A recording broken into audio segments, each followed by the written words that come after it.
Hi everyone. आज हम देखेंगे areas related to circles NCERT के एक्सरसाइज 11.1 के अनसॉल्व्ड एग्जांपल्स। इसमें हम क्वेश्चन नंबर 9 निकालते हैं जो कि एक रियल वर्ल्ड से रिलेटेड एग्जांपल्स इसमें से रिलेटेड क्वेश्चन बनाया गया है। रियल वर्ल्ड का एग्जांपल लिया गया है। तो इसमें कहता है, इस क्वेश्चन में मतलब बेसिकली ये है कि एक सिल्वर वायर को यूज़ करते हुए एक सर्कुलर ब्रूच बनाया गया है। ब्रूच कुछ नहीं, कुछ भी एक ऑर्नामेंट हो सकता है, और जो इसके 5 डायमीटर है ना, उसको भी सिल्वर वायर से बनाया गया है। ठीक है, जो कि सर्कल को इक्वल पार्ट्स में बांटते हैं। ठीक है, इसका डायमीटर दिया गया है 35 mm, और रेडियस आपको पता है कि डायमीटर का आधा होता है, तो रेडियस 35/2 mm हो जाएगा। फर्स्ट थिंग्स फर्स्ट, सबसे पहले ये है कि जब भी ऐसे प्रैक्टिकल सिनारियोज दिए जाते हैं, रियल वर्ल्ड एग्जांपल से क्वेश्चन दिए जाते हैं, तो नॉर्मली क्या होता है ना कि हम लोग फॉर्मूला याद करके जाते हैं, कॉन्सेप्ट थ्योरम्स वगैरह सब पता होता है हमें, लेकिन हम फिर कंफ्यूज होने लगते हैं। स्पेशली स्टूडेंट्स की बात की जाए जो 10th बोर्ड दे रहे हैं, तो इसमें बिल्कुल कंफ्यूज होने की ज़रूरत है ही नहीं, क्योंकि एंड ऑफ द डे सारे कॉन्सेप्ट्स वही रहेंगे। बस आपको उस क्वेश्चन को पढ़ के समझ लेना है कि ये किस तरह से हमारे जो कॉन्सेप्ट्स हैं, फॉर्मूलाज हैं, उनसे रिलेट हो सकता है। अब देखिए, सिंपल है। एक सर्कुलर ब्रूच सिल्वर वायर से बनाया गया, गोल्ड से बनाया गया, जिससे भी बनाना है बना दो, कोई फ़र्क नहीं पड़ता। 5 डायमीटर को भी सिल्वर वायर से बनाया गया, ठीक है? जो कि इसको, ये जो सर्कल है, इसको 10 इक्वल पार्ट में डिवाइड करते हैं। जैसे डायमीटर 1, 2, 3, 4, 5।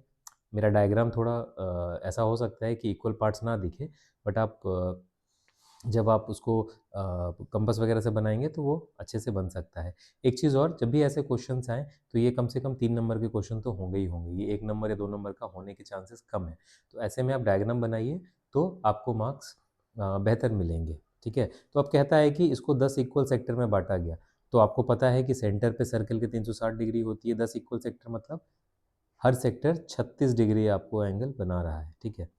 अब आपको पता क्या करना है क्वेश्चन में। क्वेश्चन के 2 पार्ट है, part A part B. Part A में कहता है कि कितना सिल्वर वायर चाहिए होगा ये सर्कुलर ब्रूच बनाने के लिए, और 5 डायमीटर जो किए गए हैं, मतलब जो कि बनाए गए हैं उस ब्रूच में, और सर्कल को इक्वल पार्ट में बांटते हैं, मतलब 10 भाग इक्वल भाग में बांट देते हैं। इसको आप ऐसे भी समझ सकते हैं, कोई ऑर्नामेंट जैसे कि कान की रिंग, ठीक है, जिसको सिल्वर से बनाया जाता है, और इस तरह की मतलब कारीगरी या नक्काशी होती है। ठीक है, क्वेश्चन पे वापस आते हैं। पार्ट ए कहता है कि इसका क्या पेरीमीटर होगा, तो इसका लेंथ कितना चाहिए होगा सिल्वर वायर का। तो इसका लेंथ जानने का मतलब है कि हमें पेरीमीटर निकालना होगा। पेरीमीटर आपको पता है सर्कल का 2 पाई आर होता है। यहाँ पे वैल्यू चूंकि पाई की स्पेसिफाई नहीं की है, तो हम 22/7 लेंगे, और इसके बाद हम 2 पाई आर का फॉर्मूला लगाएंगे, तो ये 110 mm जो है, ये हमारा इसका पेरीमीटर आ गया, ये जो सर्कुलर ब्रूच है। अब आपको इम्पॉर्टेंट चीज़ ये है कि ये जो पॉइंट है कि 5 डायमीटर्स को भी सिल्वर वायर से ही बनाया गया है। तो लेंथ ऑफ 5 डायमीटर क्या होगा, 35 mm आपको यहाँ दिया हुआ है, दैट इंटू 5 175 mm हो जाएगा ये। ठीक है, यूनिट लिखेंगे, आपको बेहतर नंबर मिलेंगे। तो 175 यहाँ, 110 यहाँ, इन दोनों को जोड़ दीजिए, 285 mm। आप चाहे तो आंसर देख सकते हैं किताब में, यही आंसर है।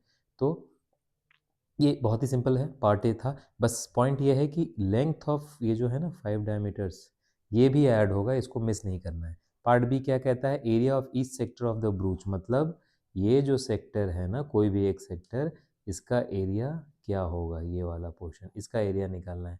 बहुत ही सिंपल है, आपको पता है एरिया का फॉर्मूला होता है थीटा, जो एंगल सेक्टर सबटेंड कर रहा है, डिवाइडेड बाय 360 डिग्री। 360 क्या होता है, सेंटर पे टोटल 360 डिग्री एंगल सबटेंड होता है, इंटू पाई आर स्क्वायर। तो यहाँ हमने पहले ही निकाल लिया कि एक सेक्टर 36 डिग्री सबटेंड कर रहा है, तो 36/360 1/10 हो गया। पाई की वैल्यू 22/7 ली, रेडियस हो गया 35/2।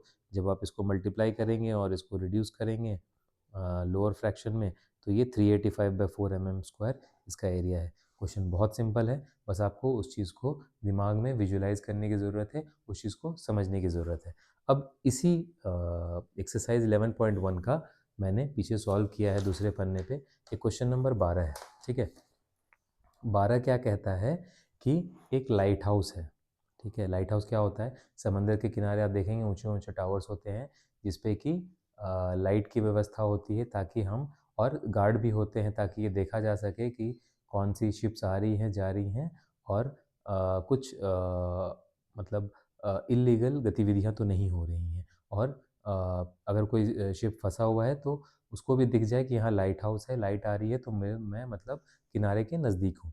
ठीक है, कुछ नहीं करना है, जैसे मैं बार बार बोल रहा हूँ, इसको विजुलाइज करना है। अब आपको ऐसा कुछ नहीं करना है कि अब आप लाइट हाउस ऐसा बनाएंगे, फिर वो ऐसे एंगल देगा, इतने एंगल में ये एंगल होगा।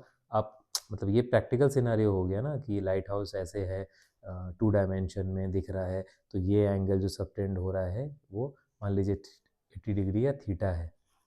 इस एग्जांपल में दिया हुआ है, इस क्वेश्चन में दिया हुआ है कि सेक्टर एंगल मतलब लाइट हाउस 80 डिग्री तक लाइट्स को, यानी कि पॉइंट ए पॉइंट बी के बीच में लाइट्स यहाँ से लेके यहाँ तक जा सकती है। क्यों? क्योंकि जो लाइट है उसकी भी लिमिटेशन है कि वो इतना ही घूम सकता है।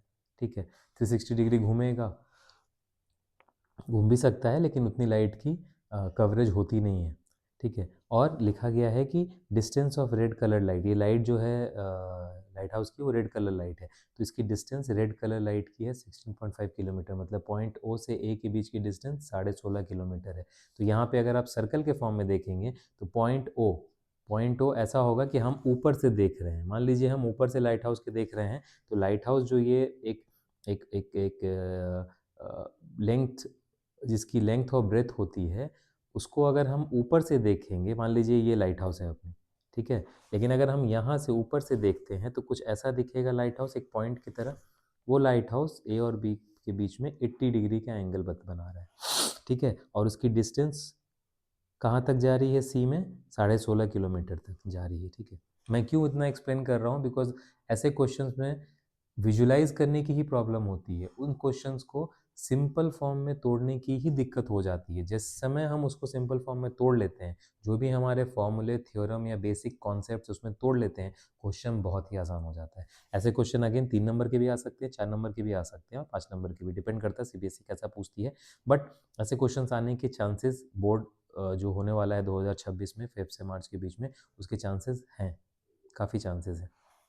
ठीक है, अब सेक्टर एंगल आपको 80 डिग्री पता है, डिस्टेंस 16.5, ये क्या हो गया, ये आपका रेडियस ही हो गया ना, और क्या हो गया सर्कल का, ये जो सर्कल है उसका रेडियस हो गया। अब क्या बोलता है, एरिया ऑफ सेक्टर, यानी कि हमें ये निकालना है एरिया ऑफ सेक्टर। ठीक है, फॉर्मूला क्या है हमें पता है, theta by 360 into pi r square. अब इस क्वेश्चन में स्पेसिफिकली पाई की वैल्यू को जो है ना 3.14 लिखा हुआ है, तो आपको 3.14 ही लेना है, 22/7 नहीं लेना है, क्योंकि आंसर डेसिमल में डिफर हो सकता है। और एग्जामिनर भी देखना चाहेगा कि भाई पाई की वैल्यू 3.14 ली है कि नहीं, क्योंकि लिखा हुआ है यहाँ पे 80/360। अगेन आप इसको रिड्यूस करेंगे लोअर फ्रैक्शन में, मल्टीप्लाई करेंगे, तो ये ऐसे आ जाता है 3.14 इंटू 121/2। इसको आप मल्टीप्लाई करेंगे तो 379.94/2, तो आपका ये 189.97 डबल डेसिमल प्लेसेस तक आंसर है। आप चाहे तो इसको आंसर जो दिए गए एनसीईआरटी बुक में देख सकते हैं। ठीक है, कैलकुलेशन पार्ट में मैं उतना स्ट्रेस नहीं दे रहा हूँ, बिकॉज ऐसे क्वेश्चंस में इट्स ऑल अबाउट विजुअलाइजेशन, हम कैसे उसको विजुअलाइज कर रहे हैं। विजुलाइज करके, जो हम मैं बार बार बोल रहा हूँ, बेसिक कॉन्सेप्ट जो हैं हमारे और जो बेसिक फॉर्मूलेज हैं, उनको हम किस तरह से तोड़ के यूज़ कर सकते हैं। ठीक है, आने वाले जो मेरा नेक्स्ट वीडियो है उसमें हम देखेंगे कि ऐसे 23, 24 और 25 में एरियाज रिलेटेड टू सर्कल से कौन कौन से और क्वेश्चंस आए थे, उनको हम सॉल्व करके फिर आगे दूसरे चैप्टर्स पे मूव करेंगे। Thank you.